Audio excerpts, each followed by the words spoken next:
The Frist Art Museum building sits on land that Cherokee and Shawnee Native peoples and elders call their homeland. We acknowledge and pay respect to them. We also acknowledge and offer deep gratitude to the ancestral land and water that supports us.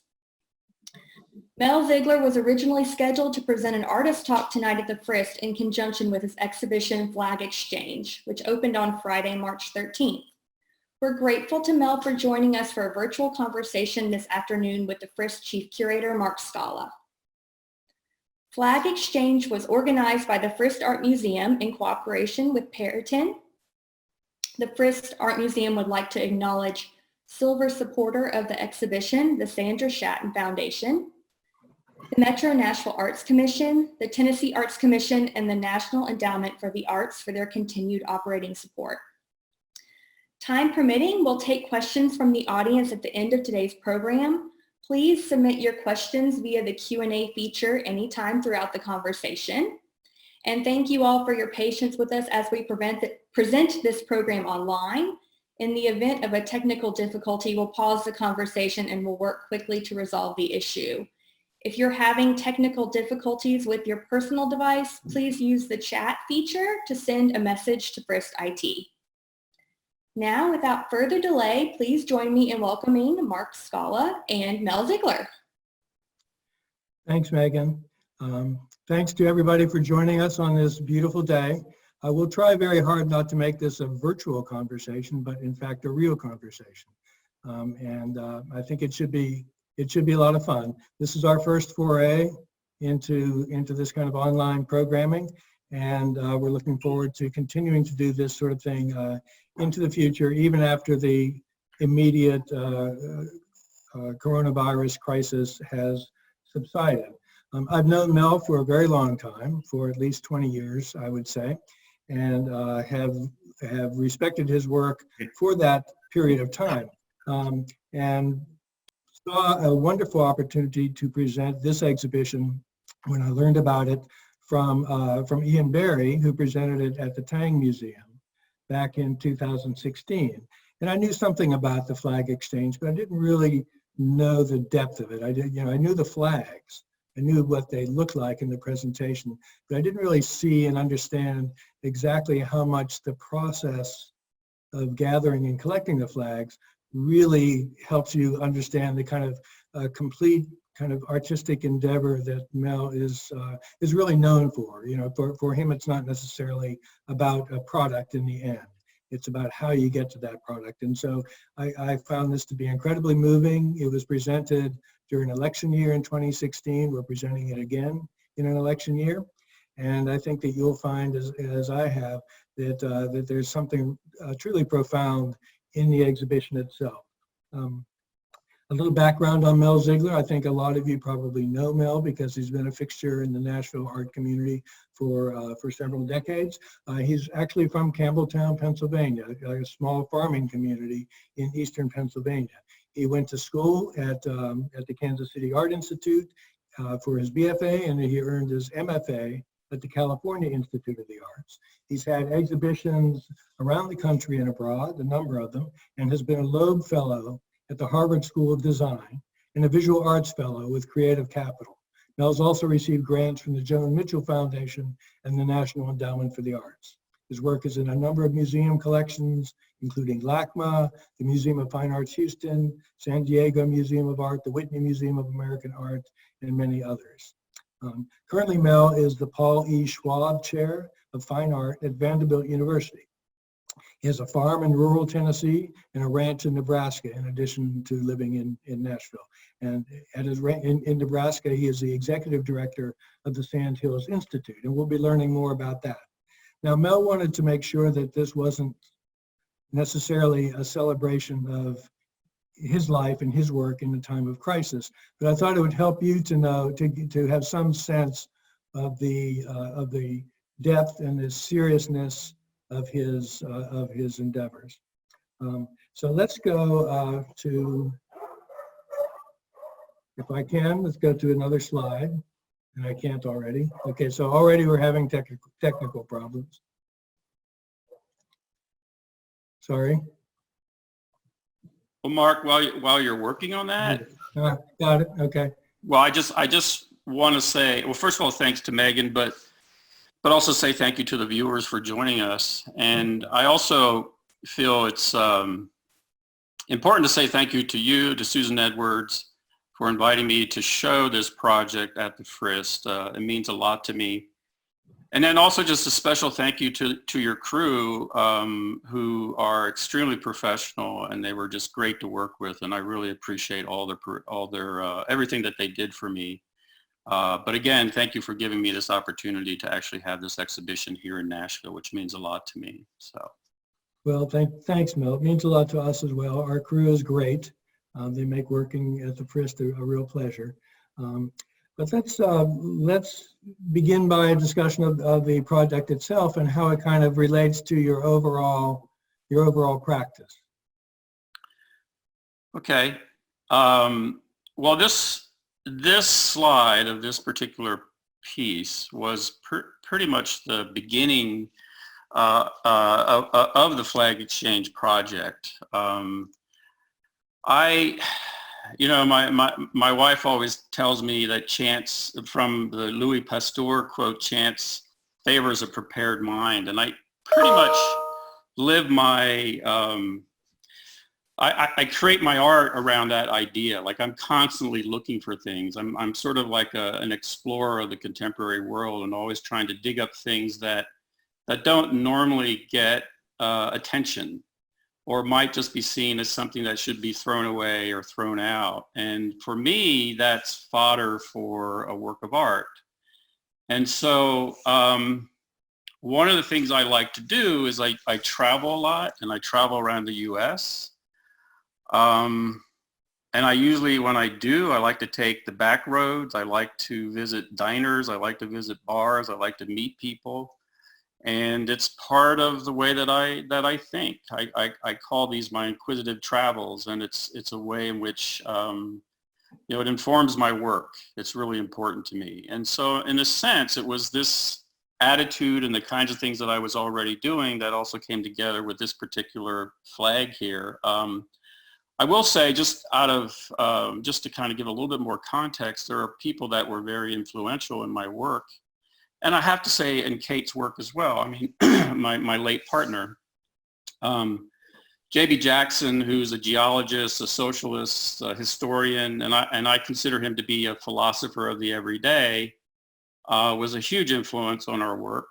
He was someone who used to just ride his motorcycle around the U.S. and write about things that he observed in the everyday, whether it was garage doors or front lawns or whatever. And so, reading a lot of his work just got us very interested in those kinds of things. His protege, John Stilgo, continues that. He himself, on his summer vacation, drives around the U.S. and photographs things for his lectures. And if you've ever seen one of his lectures, he just throws up tons of slides. There's no A plus B equals C. It's just all out there. And then it turns into a conversation about, like, well, what about this? And what about this? So that's really kind of where I'm coming from and how I look at things. And so, yeah, this is a piece called From a Barn in Tennessee. And I, saw this flag and immediately was interested in its poignancy, and the fact that what you're seeing here is a flag that has been up so long that the white stripes just rotted away and left the red stripes and the blue star, the blue field and the stars still there. And how you might interpret that is kind of up to you, but I just thought it was really amazing to see a flag in this condition. And how did that happen? Why did it happen? And I just claimed it as an artwork. And it was after that, and I actually framed it, I've shown it several times. I'm just getting a note saying that they're not seeing any slides. Are you all getting that?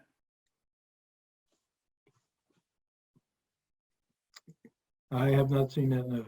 Yep, I see the note, and other attendees are able to see the slides. Okay, so it must be okay.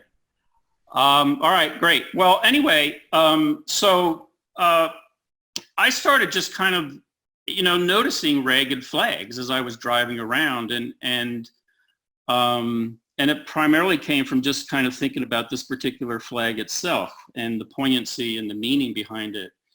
And so the more that I looked at these ragged flags, the more interested I became in possibly collecting them through time or over time. And I have to admit that I wasn't sure exactly how that was going to manifest itself. I started buying flags and putting them in the back of my car or truck or whatever, and was driving around like a flag salesman because I had these flags, and I started just exchanging the flags. And but it's also really important to note that the way that I work is kind of, I consider myself to be an artist, a social engagement artist. And I think there's a variety of ways in which one can operate on that level. And sometimes it's with a larger community, which I've done, Kate and I have done. And sometimes it's one-on-one, whether it was working on the Feed and Seed project in the 80s with farmers around Pennsylvania. All of those ways of working, there's no one way of working or one correct way of working. But I really enjoy the kind of one-on-one projects that I do where I have conversations, and even if they're just short conversations, it's important to me. That's important to me. And so one of the major things in this particular project was that I had to collect flags, but by also meeting the person. So I tried not to collect flags that that I could have done without people being there, but that wasn't what my intent was. So let's go into sharing some of the stories of the flag exchange themselves, because I think the stories show an effort on your part to bridge distances between urban and rural, between political positions, economic status. All of these things kind of fall by the wayside when you have these conversations with the flag owners, some of whom were intrigued by your project, and some of whom were a little suspicious of your project. Let's start with Hawaii. Okay. If I can get to it. There we go. There we go. Well, all right, just in a broader context, I had, again, I wasn't sure how I was going to manifest this project, but I knew that conceptually I wanted to have a completed entity. And so I decided that I had to get a flag from all 50 states. Given my travels, I had traveled to all of the contiguous states numerous times, but I had never been to Alaska and Hawaii. So it was like a very special trip for me to actually go to these two different places that I had never been. And I was very excited to do that. I actually did it on one trip where I went to Alaska, to Anchorage, and then I went to Honolulu. And then I actually flew into Los Angeles in California and got a flag there. So it was 3 flags in one trip. When I started out, my plan was to do this project over time. I didn't want to add extra trips just for the project. I really wanted it to be in relationship to places that I was already going. And so that way I could just collect, and it was in conjunction with travel that I was already doing, that it wasn't sort of kind of adding all this extra travel or whatever. And so, but in the end, because I was being asked, we'll talk about that later, but, where Ian Barry asked if I would want to finish the project for the Tang Museum in time of the 2016 election, I had like 25 flags at that point, and realized that I had to kind of start collecting with a little bit more just faster. I had to kind of schedule out where I was going to go, when, and how I was going to do this. The reality is, in terms of these stories, I never knew what people were going to say to me, right? I mean, I never, I was actually afraid, mostly. I mean, I was afraid to ask them because I didn't know how they were going to respond or how they were going to react. And so that was a little bit unnerving to me. And so I was always, it was a little, just kind of hesitant to want to ask. And sometimes I, would say, I'd drive by a flag and say, okay, I don't think they're going to give it to me. I'll just keep going. But when you're going to a place like Hawaii, I had 2 days in which to collect a flag. And I had kind of figured out that I could usually collect a flag within 1 or 2 days at the most. You know, I would find one that I could do, and I'd sort of schedule my trips accordingly.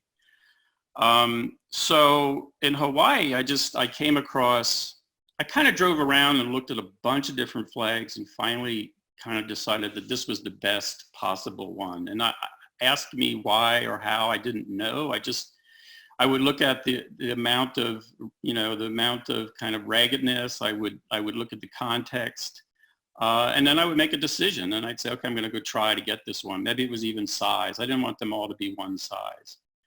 And so in this case, it was an auto dealership, and I just, went in and talked to them, and the woman who was in charge of replacing the flags was great. I mean, she loved the idea. At that point, I kind of knew what I was going to be doing with it.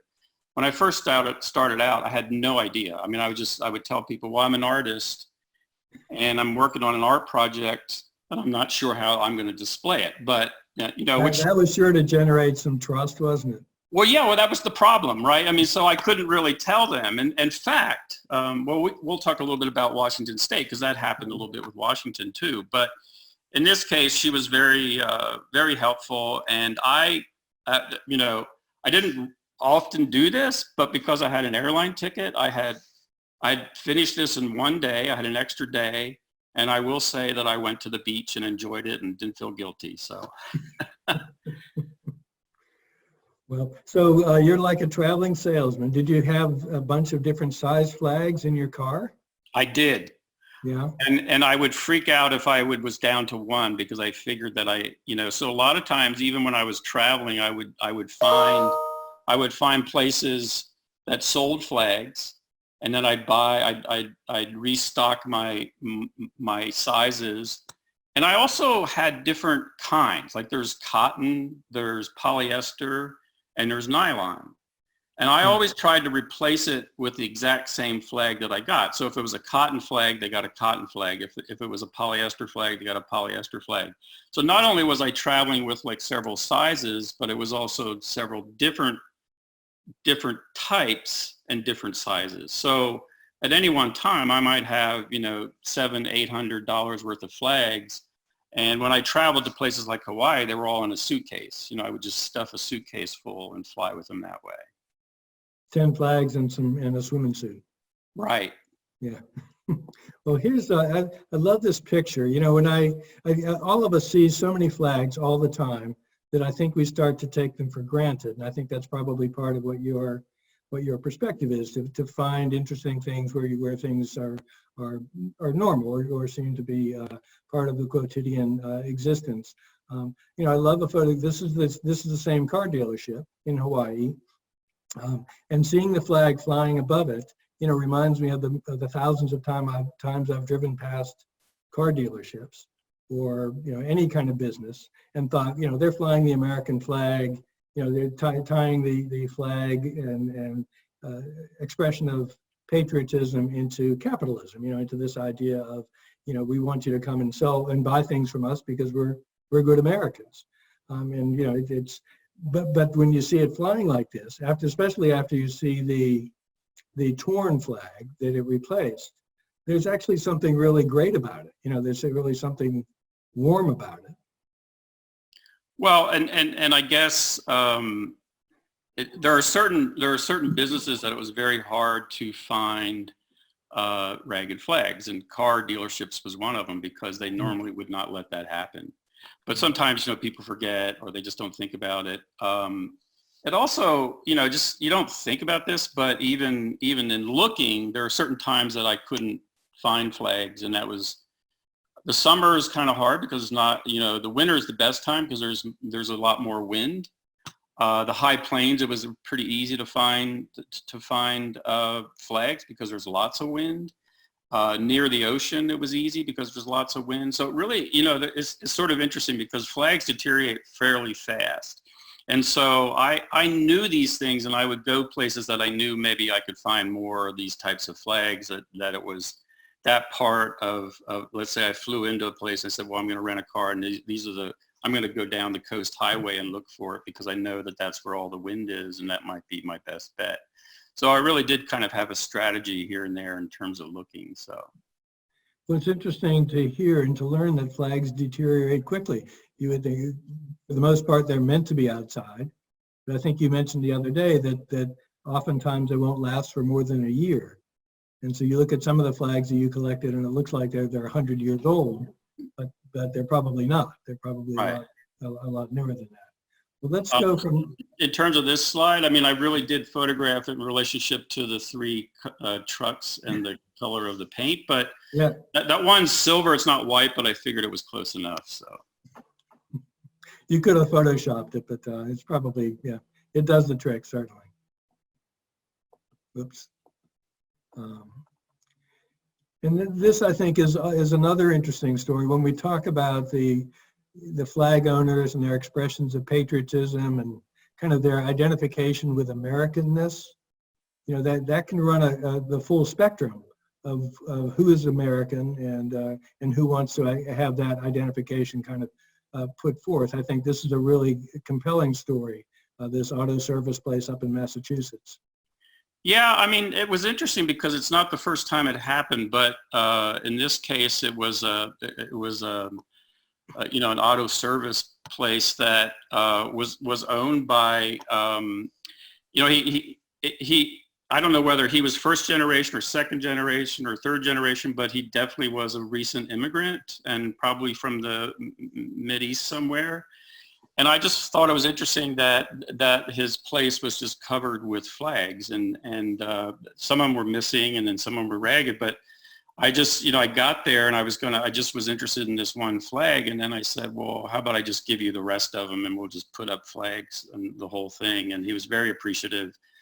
But I do think it's interesting that you know, it's almost like he felt the need to also sort of show his patriotism, and maybe it was a necessity too, or maybe it was just simply that he was just doing what he believed. You know, I don't know, but it was kind of interesting. It also, I found a muffler shop in Rhode Island that was a similar situation, and where there was 4 or 5 flags hanging as well. And so I just thought that was kind of interesting as a service industry in terms of their showing their patriotism.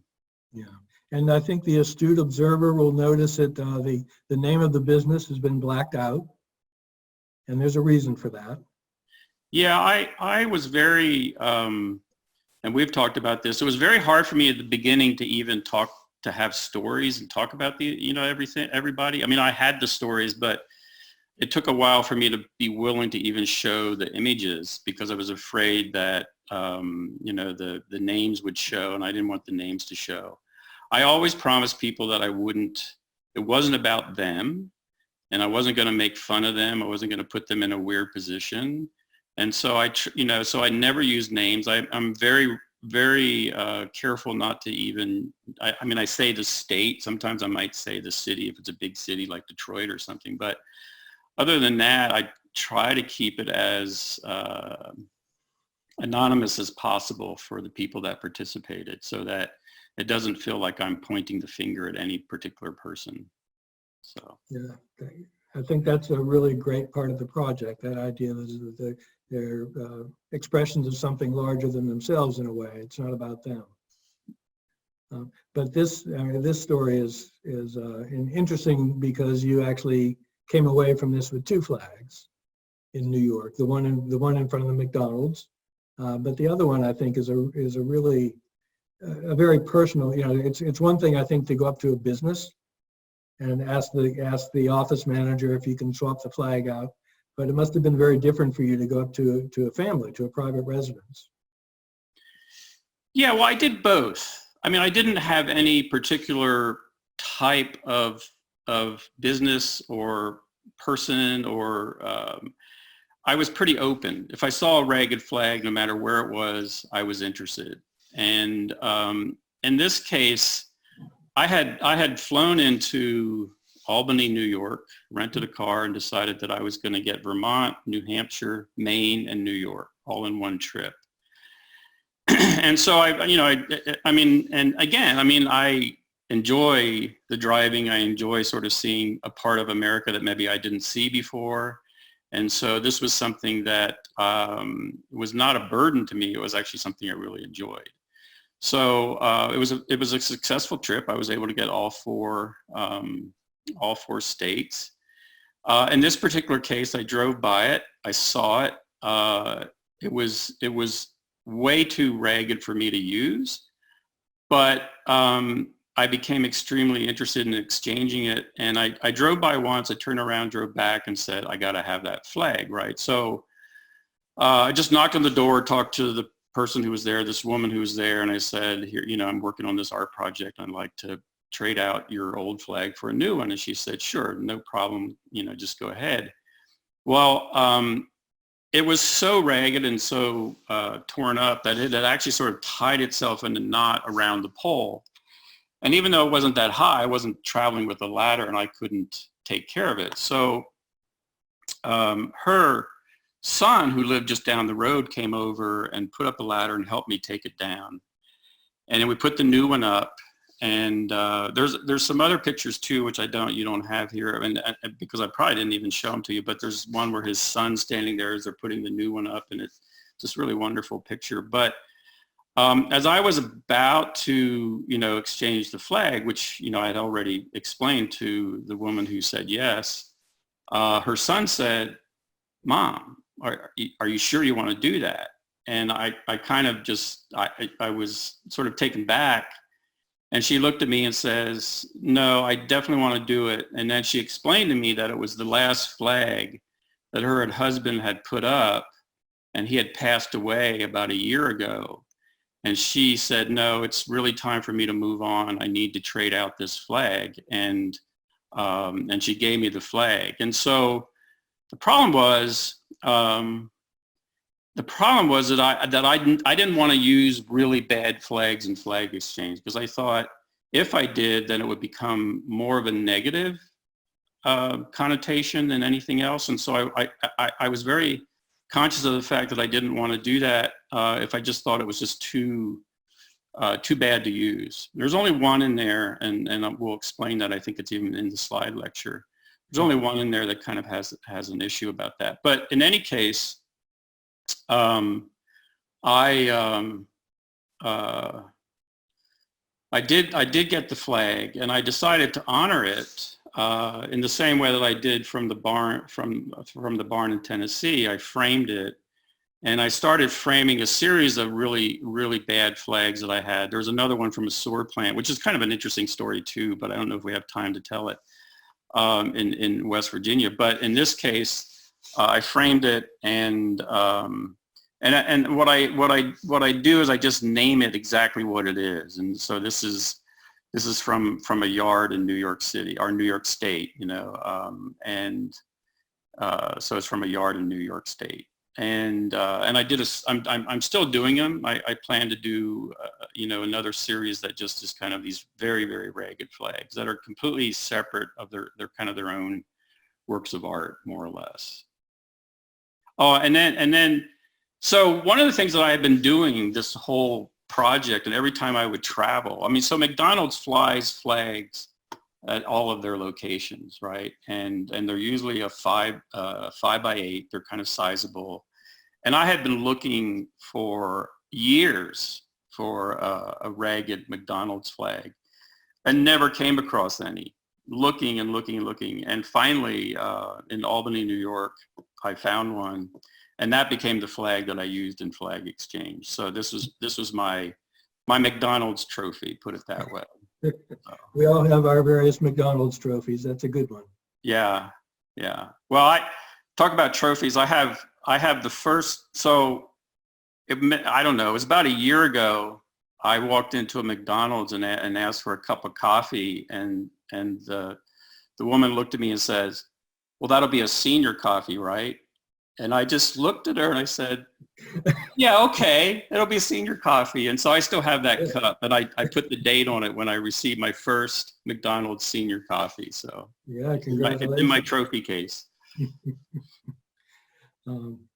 So you've gone to some lengths. This was a story of going to some heights as well as lengths to get the Oregon flag. Yeah, well, this is actually my favorite. This is my all-time favorite collecting story because, so this was part of my trip to Washington State and to Oregon.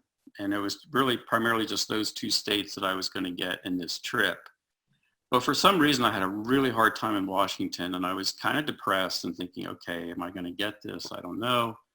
I had found one that I really liked, but I couldn't convince the people to let me have it. And I said, just you think about it overnight, and I'm going to see you tomorrow. And meanwhile, I went down to Oregon. This is in Portland, and there's an asphalt plant. But I had driven all around looking and looking and looking, and I came across this one.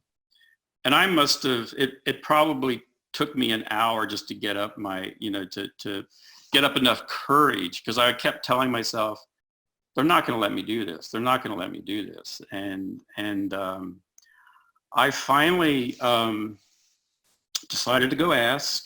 And to my surprise, they were extremely excited about it. And in fact, they were saying, oh, we're going to take pictures. We're going to put it in Asphalt magazine. And so it was maybe the only artist ever to be in Asphalt magazine. Yeah, well, that's my goal. I'd almost, everybody. I'd almost rather be in there than art forum, right? I mean, so in any case, I thought that they would just go and exchange it and bring it down to me, because what happened is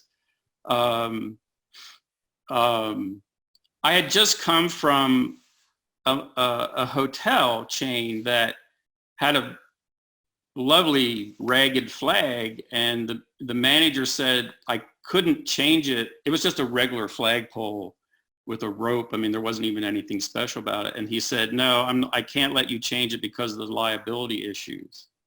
And I was just kind of blown away by it. And no matter what I did, I couldn't convince him of it. So I didn't get to do it. But so then here I came and I said, okay, I'd like to exchange his flag. And I thought they would do it, and they would say the same thing. I couldn't do it because of liability. Well, turns out they gave me a hard hat. They put safety vest on me and said, there you go. You can go up and get it. And I was beaming. I was so happy. It was a 90-foot tower.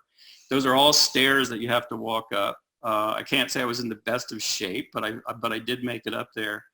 And anyway, luckily what they did is they gave me someone to go with me, which I'm glad they did, because the whole thing was literally on half-inch cable. It was really locked down, and it was all bolted together so that to hold up the flags, because there's so much wind up there.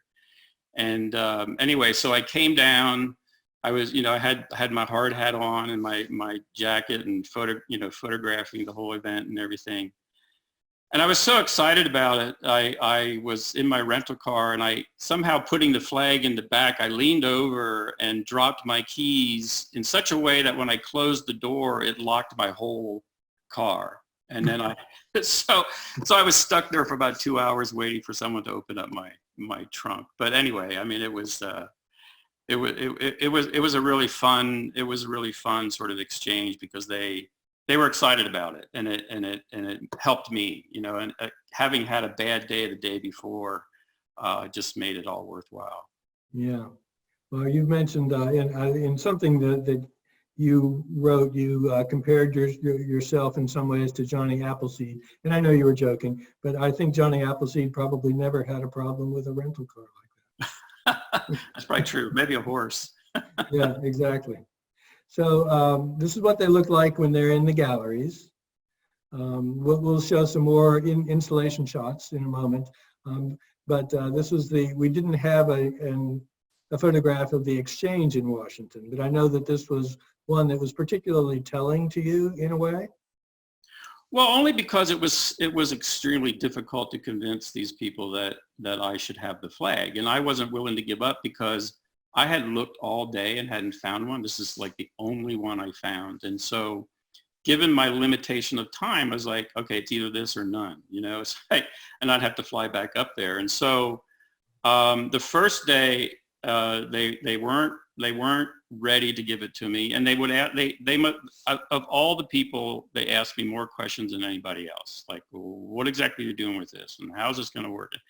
I couldn't always answer it because I wasn't exactly sure, and so naturally their skepticism just grew. Yeah.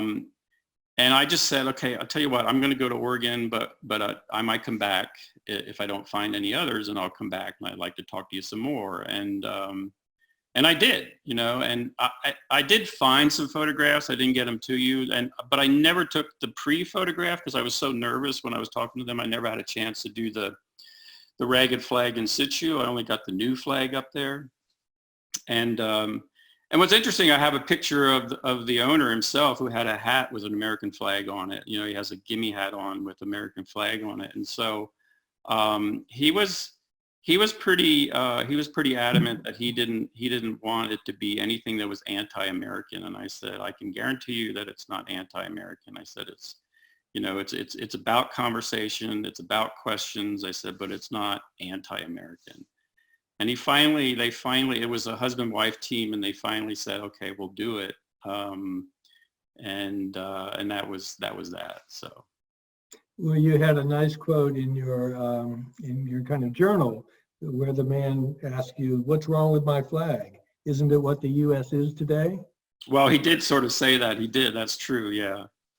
It's sort of it functions as a pretty powerful metaphor from wherever you might be standing. Yeah. And then Ohio, you had said that this was another story that was interesting. Yeah, I'm afraid to talk about this one. I might get choked up myself. So I had, at the point in which Ian Barry, like I said, at the point at which Ian Barry asked me, I had about 20 or 25 flags. Up until that point, I had never been refused by anyone when I asked them to exchange a flag. And so I was in Ohio driving around, and I found the perfect flag at this business, and I, went in, and it was, first of all, it was cold, it was wet, it was like in January or something, and I was kind of like, I had my big Yukon Jack hat on and my flannels, and I was a little scruffy. I don't think I shaved, and out comes this guy who owns the company, and he was just totally clean shaven, buzz top, tie, the whole bit, and we're kind of like looking at each other, and I thought to myself, oh, this is all wrong. And I explained it to him, and he just said, no, there's just no way. And then I started, it made me think about like how I present myself and how important it is to present myself in a way that maybe was a little bit more clean shaven and dressed up and stuff. So after that, I started doing that because for a while there, I had like 5 or 6 in a row that people just said, no, no, no. And I was like, why is this happening? So once you put on your jacket and tie, you were fine. Yeah, no, I tried to really just dress up and be a little bit more presentable. So I sort of understood that, after that. But so anyway, the best part, I believe in fate. So the best part is that it forced me to go looking. And then I came across this homeowner who had, a flag flying in her yard, and it was pretty ragged. I mean, it was, as you can see, and I said to her, I'd like to exchange the flag, and she just burst into tears. I mean, right at the doorstep, she just burst into tears, and she says, I have two daughters in the military, and she said, and I'm so proud of them, and I can't even afford to replace my flag.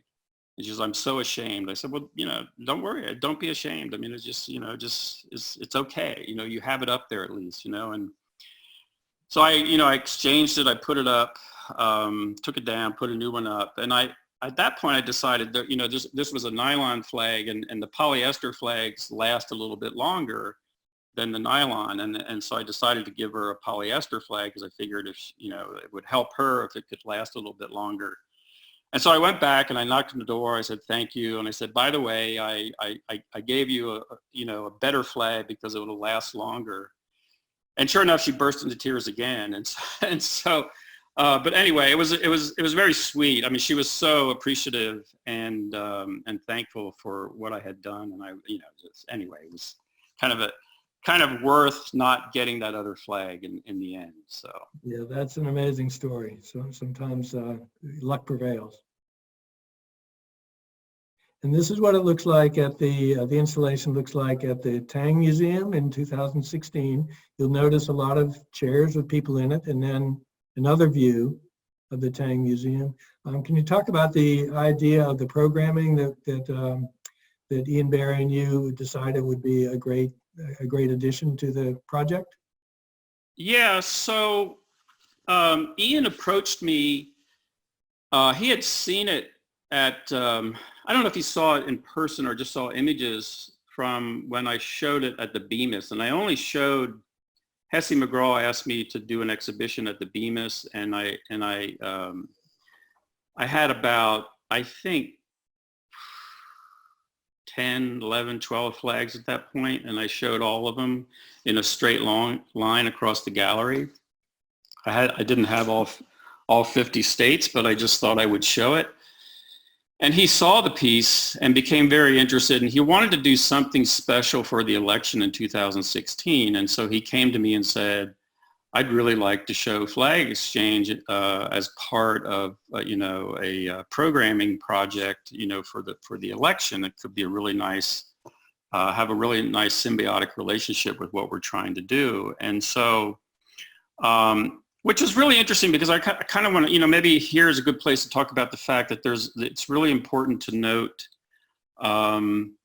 that the institutions that show this, and you know this, Mark, I mean, I'm not heavy-handed in how it's done. I mean, I give you a format. I say basically what you can do is you can equally sort of spread them out, and you can display them A through Z. I mean, alphabetical order. That's how you put the flags up. You have to do it by flag code. So the blue has to be looking toward the east, and so on. And so and in the case with Ian, which is nice because I had worked with him before. He knew my work. He knew me. I worked with him on the Kate Erickson Mel Ziegler America Starts Here exhibition and catalog. And so Ian was really interested in kind of combining this programming with the piece. And I had never really thought about how much programming. I knew that I wanted to have conversations. I knew I wanted to have things revolve around the project. But I think it was Ian who kind of really pushed this whole aspect of the programming being extremely important. And in a way, in that sense, it was a collaborative effort. I didn't define what the program was, and I haven't even defined it for you all in the Frist, or even where the other two venues that it showed as well. I mean, there was programming in every institution that has shown it so far, and but some did a lot, some did less. And in this case, I think Ian Barry, because of the election, they did tons. And because it's part of the Tang Teaching Museum, is part of Skidmore, there was also a lot of students who were involved in the programming of this particular project. And so there was this incredible stage.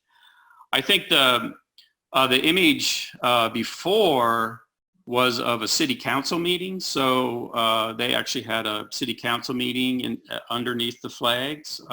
So I really like that idea of how he was able to engage the community, but then also the university as well. And there's some, I mean, if people are interested, they should go to the Tang website, and there's also some really interesting videos and some things from election night.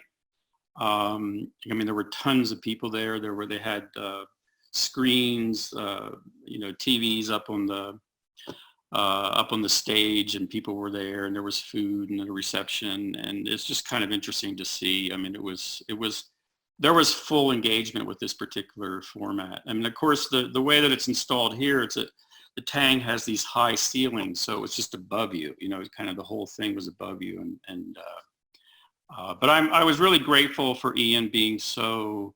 In a way, it was very collaborative, and it kind of got the whole thing started in such a way that was pushing the programming and allowing institutions to have a little bit more freedom with what it is that I was doing.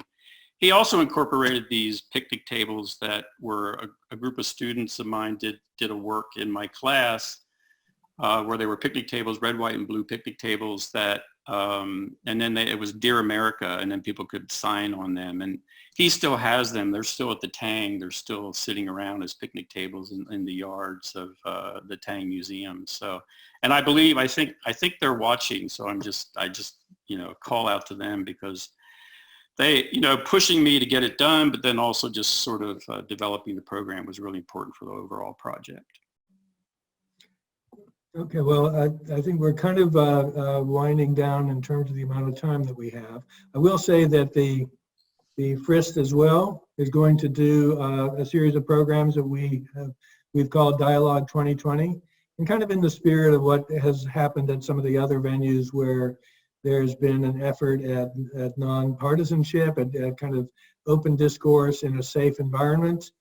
We will be inviting poets and musicians, as well as political scientists to come, and it will be all online, and we will be providing more information about that schedule as time goes by. That's what it looks like at the Frist. So our ceilings are a little bit lower, but still quite beautiful, sort of beautiful and stirring, and I find it elegiac at the same time. An example of the fact that red states and blue states share equally in their capacity to neglect the flag. And then I think that this is a good one to talk a little bit more about. This, you did mention the flag code and the idea that the blue field has to be on the upper left, and of course flags are not supposed to touch the ground. And I know you're very, very careful in all your efforts. But this one seems to push the boundaries maybe of what even within the subjective language of the code, what might be permissible. Talk about this a little bit.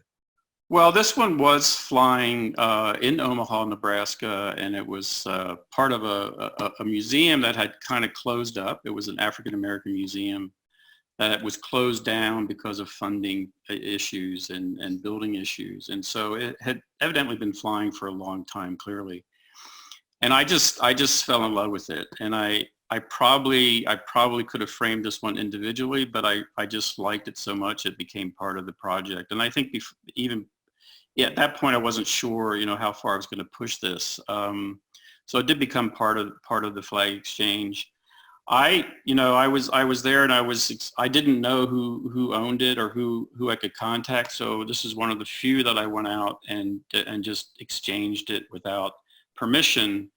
And I was a little nervous about it because I don't like to do that kind of thing. I think it's really important that I do everything legally and correctly. But I exchanged it out, and the whole time I was doing it, because I was paranoid, there was this guy in a white pickup just kept watching me in a parking lot just across the street, and I thought I'm in trouble. He's going to come and say something. He's going to call the cops or so. I don't know, but I traded it out. I put a new one up, and the guy got out of his pickup, walked over to me, and he just said, "Thank you. Thank you for doing that." He said, it's been up there for a long time. He says, "I'm a vet, and I just really appreciate that you put a new flag up there." And so it was just, my whole idea of that, that the whole idea of that exchange, and the fact that I was thinking that he was thinking something different, but all he wanted to do was say thank you. Because he said I had seen it for so many years, and I'm tired. I'm glad that it's changed. I later met the former director of that museum. They might still sort of be in business, but they kind of closed down because of funding. And I apologized to her, and she said, "It's no problem. I'm glad you did it." And then she ended up interviewing me and recording the interview just for the, for the future use of it, which was kind of nice. So yeah, that is great. It's a powerful story. I think we've got several slides that relate to your travels around the country, and this is a sort of not something that you set up. It's just something that you saw, but it's really a beautiful image from Nebraska, I think. This is a work that includes found objects, rocks that look like faces. I love the title. rock hard individualism. And then I think you've mentioned a little bit about Kate Erickson, and we don't have a lot of time, and I'd love to encourage people to look for the catalog America Starts Here, which gives a great kind of story and narrative about the early history of your work, your kind of socially engaged work. Maybe you should say a little bit about that before we go to the last slide.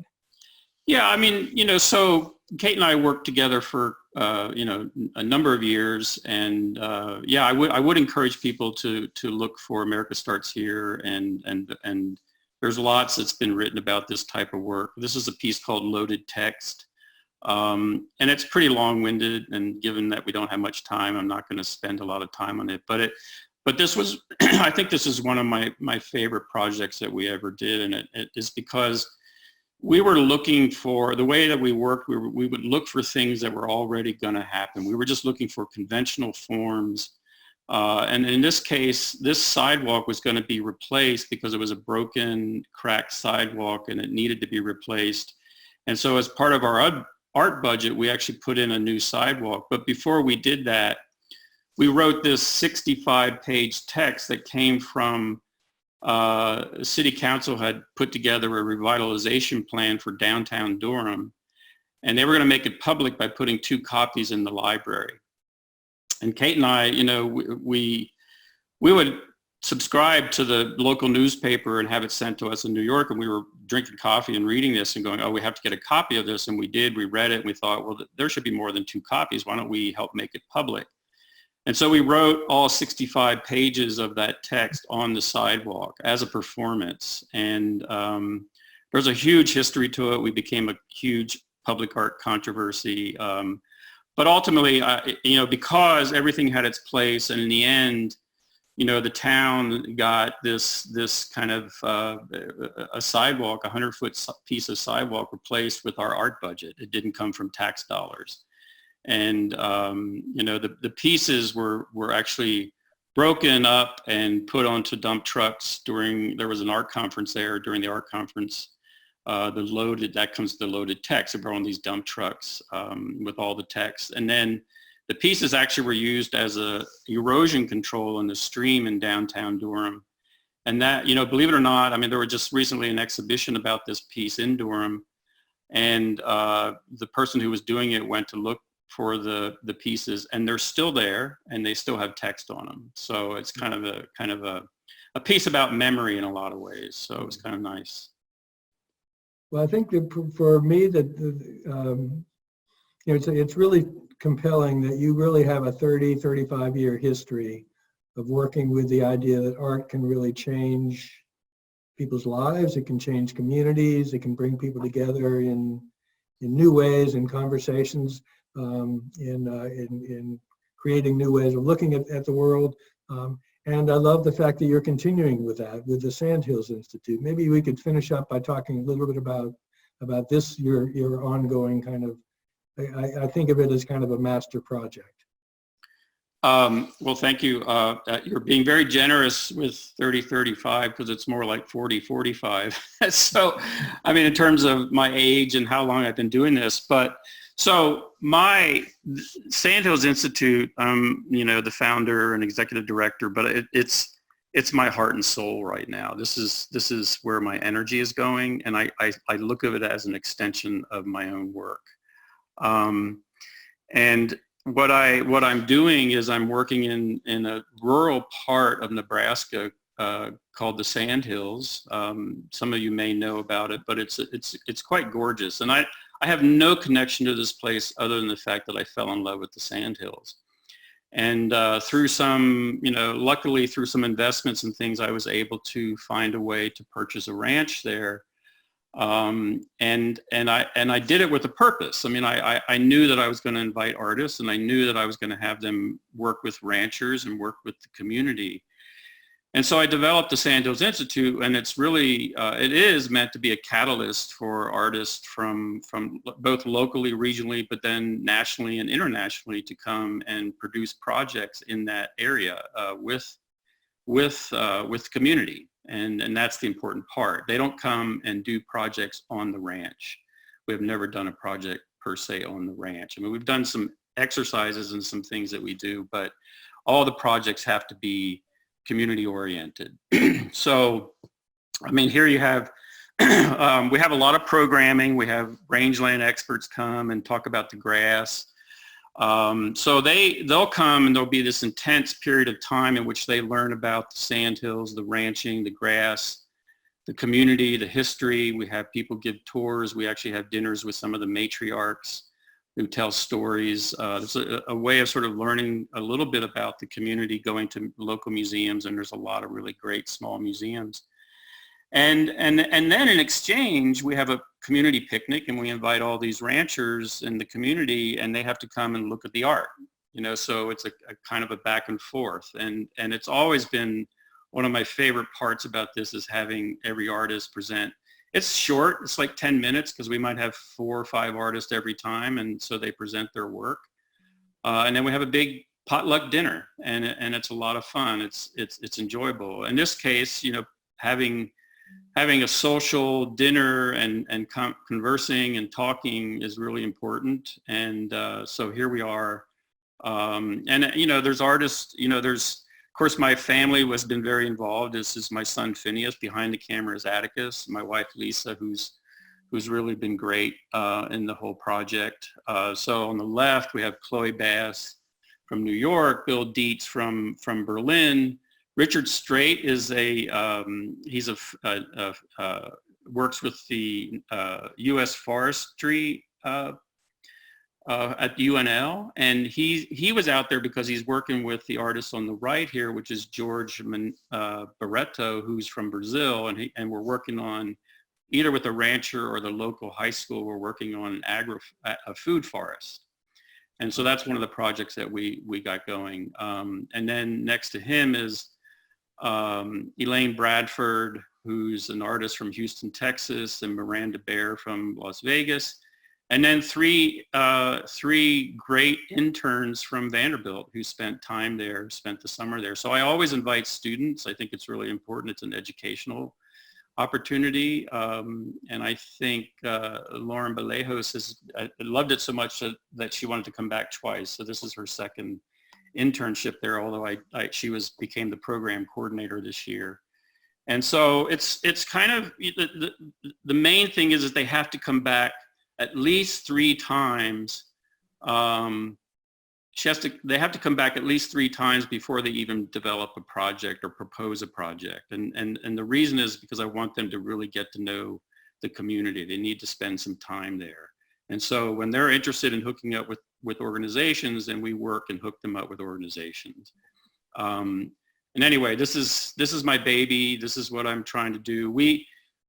I decided that so much was happening at the ranch that I felt like people were missing out. And so my wife and I bought an old grocery store that was defunct and closed for 15 years on Main Street in Rushville, Nebraska, which is where this is. It's a town of like 900 people.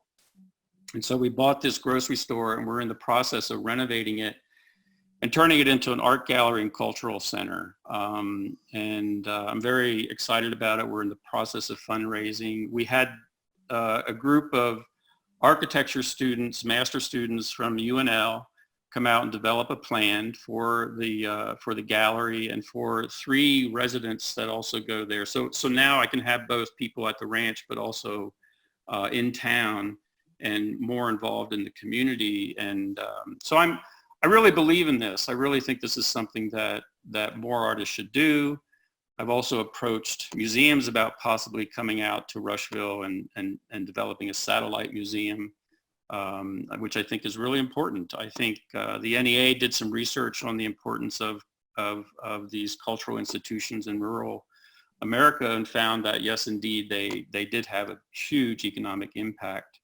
So I'm a believer, and I'm really trying to do as much as I can to help this small community, but also the region as well. Well, I think it's an extraordinary project. It's a continuation of your lifetime's work of really trying to build cohesiveness, to kind of make connections, make links We're in the middle of an incredibly divisive time in recent history. We're in the middle of a crisis, a health crisis, and I think every artist can take heart in the idea that they, and everybody can take heart in the idea that they can play a part, that they can make a small difference, perhaps a difference that will expand out into being a larger one. So thanks for sharing that. And I think we're probably about ready to wrap it up. Megan, would you want to take questions? Yes, thank you all for sharing your questions with us. We've had a few people ask a similar question, so maybe since we're running a little bit over time, we'll just end with one. Have you kept in contact with those who have given you flags? And if so, have they given you feedback on the exhibition, or do you know if any of them have seen the show, and how do they feel about it? Well, it's a good question. You know, in the process of collecting, I was so, how could I say? I was so careful not to want to expose them that I never took information, right? So I will say that the only people that I was in connection with are people that asked me to contact them sort of afterwards. I've been wanting to send something to the people, the asphalt people. I mean, I don't know whether they published the original photographs or not. So for the most part, no. And maybe I wish that I had, but I was also trying to be careful not to overdo it with you know, just in terms of how people were kind of questioning what was my intent and so on. So you know, in a couple cases, people asked me to there was a town in Connecticut, and they actually you know, gave me a citation because I gave them a free flag, you know, a city. And so or things like that are little things. There was one guy who like gave me a bunch of ragged flags, and he wanted to come to Nashville, and I said, anytime. And I actually did give him my number and said, anytime you come to Nashville, just look me up. But for the most part, no, I haven't. All right. Well, I think we're at time. Thank you so much, Mel, for joining us today. Thank you, Mark, and thank you all for joining us. Please feel free to keep up with the Frist on our social media and on our website to find out about more programming opportunities, and we hope to see you soon. Thank you so much. Thank you Thanks, all. everybody. Enjoy the rest of your day.